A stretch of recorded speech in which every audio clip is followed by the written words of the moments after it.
Welcome to The Explainer. Today we're going to dig into a pretty radical idea. What if the key to getting wealthy isn't about having a genius-level IQ?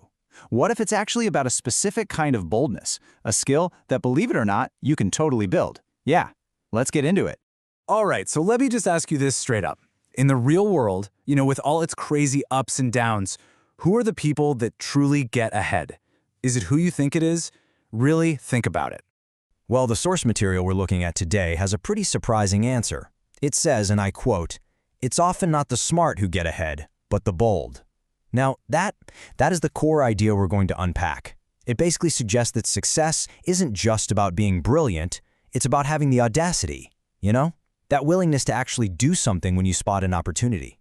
And you know what? History is just filled with stories like this.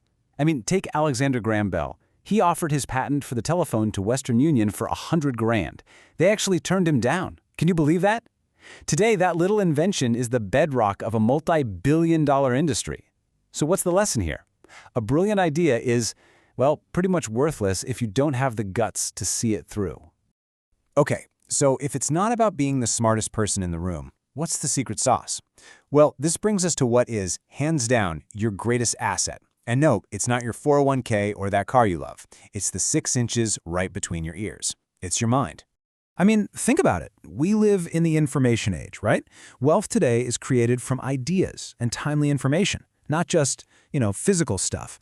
And that's where your financial IQ comes into play. It's not about memorizing facts, it's about how creative you can be. It's really about training your brain to see opportunities that almost everyone else just walks right past. All right, I know what you're thinking. That all sounds great in theory, but how do you actually invent money? Like for real? Okay, let's get down to brass tacks. We're going to dive into a real-world case study from Phoenix to see exactly how this works. So picture this. The property market is in a slump. Houses that used to be worth $100 grand are selling for way, way less. An opportunity pops up at a bankruptcy attorney's office, and a house gets snapped up for just $20,000. But wait, here's the real kicker. That $2,000 needed for the down payment, it was borrowed from a friend. That means the actual cash, the out-of-pocket money put into this deal, was a big, fat zero. Nothing. And this is where it gets really brilliant. The house was immediately flipped and sold for $60,000 with a no money down offer.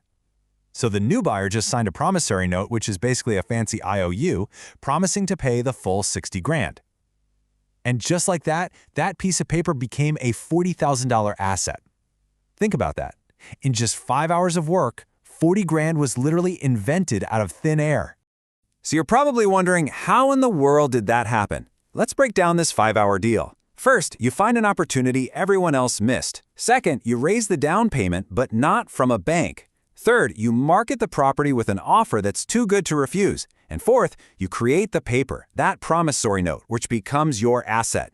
It's simple, it's bold, and it's ridiculously effective.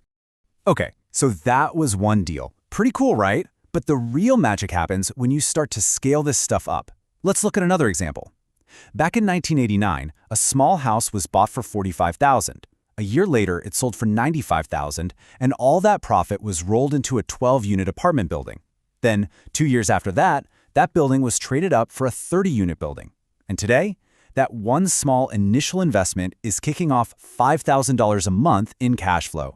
Now, a key tool that really supercharged this whole strategy is something called a 1031 tax-deferred exchange. What is that? Well, essentially, it's a rule in the U.S. tax code that lets you sell an investment property and then roll all the proceeds into a brand new one, all while putting off paying capital gains taxes. It's an incredibly powerful way to keep your money working and growing for you instead of giving a chump to the tax man right away.